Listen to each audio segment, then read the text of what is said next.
বলছে যে পূর্ণিমা তো কামচুরা মহিলা, পরিপাটি হয়ে থাকে, পূর্ণিমাকে যেন খতবত কি, এটার মানে আমি সত্যি কথাই বুঝতাছি না, মানে খতবত কি। তবে যতটুকু বোঝা যায় উনি তোমার ইনসাল্ট করছে, মানে বুঝাইতেছে তুমি একজন কামচোরা। আমার দেখে কি কামচুরা মনে হয়? আরে তোমার সতীনী কক তুমি কামচোরা নাকি? আমার সতীন যদি কামচোরা হতো এই যে এগুলো নিয়ে বসতো না, কারণ আমি কামচোরা হতে পারি আমার সতীন। আপনারা গেস করতে ভুল করছেন, কারণ কামচোরা আমি হতে পারি, কারণ আমি কাম করি না, আমার সতীনই সব কাম করে, বেশিরভাগ কামই ওই করে কিন্তু আমি করি না। আপনারা এখনকার ব্লগ যদি দেখেন, কিন্তু সবাই তো কয় তুমি নাকি অনেক বেশি কাম করো। আমি ওই যে রান্না না বান্না ও করি। করে, কাকুলিও কাম করে, মানে কাকুলি যখন কাজ করে তখন কাকুলি একলাই 100, একলাই 100। আবার যখন পূর্ণিমা কাজ করে তখন একলাই 100। মানে ওদের কামের সিস্টেম এরকম, এমন না যে দৈনিক কাকুলি বেশি করে দৈনিক পূর্ণিমা বেশি করে, এরকম হয় না। আমরা কিন্তু সমান সমানই কাজ করি। তাও আমি একটু কামচোরা বেশি, এটা আমি নিজের থেকে আমি বলতেছি। না, এটা কইলে কেউ বিশ্বাস করবো না। কারণ আমি কাম করতে পছন্দ করি না বলে। ওটা সতীনে বড় বানানো লেগে করতেছে। না না না, বড় না, এটা বড় না, এটা সামনাসামনি দেখাই। আমার হাজবেন্ড আমাকে বলছিল হালিম বানাইতে, কিন্তু আমার এত বিরক্ত লাগতেছে, আমার সতীনকে বলছি যে তুই বানায় খাওয়া। তো আমার কিন্তু অনেক খারাপ লাগে, বুঝছো, তবে সবাই খালি দিন শেষে দুইজনই সমান সমান কাজ করে। কোনোদিন হয়তো কাকুলি একটু বেশি কাজ করে, কোনোদিন পূর্ণিমা একটু বেশি কাজ করে। ঠিক আমি বলছি না? যেমন গতকালকে কিন্তু কাকুলি অনেক কাজ করছে, এর আগের দিন আমি অনেক কাজ করছি, বলছি না? মানে যার যখন শরীর ভালো থাকে, মন মানসিকতা ভালো থাকে, সে সেদিন একটু বেশি করে কাজ করে।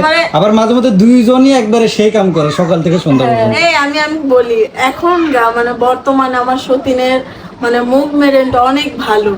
আগে অনেক খারাপ ছিল, কারণ ফ্যামিলি ছিল, এখন ওর ব্যাকগ্রাউন্ডে কেউ নাই, এর জন্য আমার সতীন অনেক ভালো আছে। এটা ঠিক কইছো। মানে আগে হয়তো কি পূর্ণিমা মানে ওর ফ্যামিলির সাথে আমি আগে খারাপ ছিলাম, ওই খারাপ এটা না, বুঝাইতাছে। খারাপ না, মানে এটা বুঝাইছে কি, ও তো ওইভাবে বলতে পারে না, আমি একটু বুঝাই বলি। মানে আগে ওর ফ্যামিলির সাথে ওর প্রচুর কন্টাক্ট হইতো, মানে খাইতে বসে ফ্যামিলির সাথে কথা, শুইতে, মানে এমনও হইতো মানে ফ্যামিলি ফোন দিছে আমার আর চিনে না। ঠিক আছে, এই অভ্যাসটা ওর ছিল।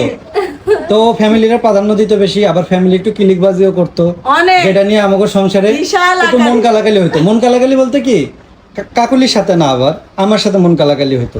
ঠিক আছে, আমি ওর ডাকতাম, শুনতো না, ওর ফ্যামিলির কথা শুনতো, ওর ফ্যামিলি ওর পিন মেরে দিত যে এই ছেলে ভালো না, 2টা বিয়ে করছে, এরকম ছেলের কাছে কে লেগে গেলি, সতীনের সাথে কেন থাকা লাগবে, সতীনের সাথে কেন সংসার করা লাগবে, তোর কি চেহারা খারাপ, তুই কি ভালো জামাই পাইতি না, এরকম অনেক ফুস মন্ত্র দিত কানে। কিন্তু এখন আপাতত ওর ফ্যামিলির সাথে তেমন কোনো কন্টাক্ট নাই। আগে ওরকম ছিল, মানে এই টাইমে আসা মানে অনেক কিছু ফ্যামিলিকে বলে, যেটা মানে আমি আর নয়ন কখনো ভাবি নাই। তবে ওর মাথায় অনেক বুদ্ধি হয়েছে, এখন ফ্যামিলিকে বলে যে নয়নি আমার সব, আমার সতীনী আমার সব। তো এইখানে মাঝখানে আর কাউরে স্যাক্রিফাইস করে না আর কি, এই জিনিসটা আর করবো না জীবনে। হ্যাঁ, এই জিনিসটা অনেক ভালো লাগছে। আর বর্তমানে মানে ওর ফ্যামিলি থেকে যেদিনকে কথা বলা বাদ দিছে, সেদিনকার থেকে এই পর্যন্ত আমার সতীনের ব্যবহার এত ভালো, বিশ্বাস করেন। ভালো বলতে কি, আমার সাথে মোটামুটি একটু ভালো ব্যবহারই করে। আমি শুরু থেকে তোমার সাথে ভালো ব্যবহার করছি, শুধু ওই যে ওই মানুষটার সাথে আমি অনেক বাজে বিহেভ করছি, যেটা এখন আমি করি না। শোনো শোনো, আমি আমার খারাপ কোন দিক দিয়ে লাগে আমি এটা বলি। ওর মনটা যখন খারাপ থাকে, আমার যে কতটুকু খারাপ লাগে ওই এটুকু বুঝবো নয়, কিন্তু আমার কাছে অনেক খারাপ লাগে যে ওর হাসিটা আমার কাছে অনেক ভালো লাগে। আমি আগেও বলছি এবং কি ইন্টারভিউতেও বলছি যে আমার সতীনের হাসিটা আমার অনেক ভালো লাগে, সত্যি এটা ভালো লাগে। কিন্তু ওর মন মরা হয়ে থাকলে, ওর ফ্যামিলির কথা শুনে মন মরা হয়ে থাকতো, এই জিনিসটা আমার কাছে অনেক খারাপ লাগতো। ফ্যামিলির সাথে কথা বললে সংসারটাও আরো মানে ইয়ে হইতো, আর ফ্যামিলির সাথে কথা বললে আমার মনে করতো যে ফ্যামিলির সাথে কথা বলছে এখন তো অনেক হাসি খুশি থাকবে, আর ওর ফ্যামিলির সাথে কথা বললে মন বেজার হয়ে যায়, খালি কিলিকবাজি করে সবাই, ওর মনটা নষ্ট করে দিত। বিশেষ করে ওর একটা কুটনি বোন আছে, নামটা কইলাম না। এই কুটনি বোনে দিনের মধ্যে মিনিমাম 500 বার ফোন দিব, দিয়া কেরা কি করতেছে এডি কইব, তারপরে আমগো কি হয়েছে এডি শুনবো, শোনার পরে একটু কিলিকবাজি মেরা দিব। না দরকার নাই, কিন্তু নাম বললাম না, নাম বললে চাকরি চলে যাবে। আচ্ছা, এটা এখন এখানে বাদ দেই, কারণ কথাগুলো অনেক দূর চলে যাবে, এগুলো বলতে চাই না, পরে আরো মন কালাকালি। কিন্তু আমার সতীন এখন যেখানে আছে আলহামদুলিল্লাহ ভালো আছে, তোমরা বদদোয়া করতেই থাকো আর আমার সতীন আগে যায়। আমি কি জানি কামচুরা মহিলা, বাড়িতে সিসি ক্যামেরা লাগাও, ইমার্জেন্সি।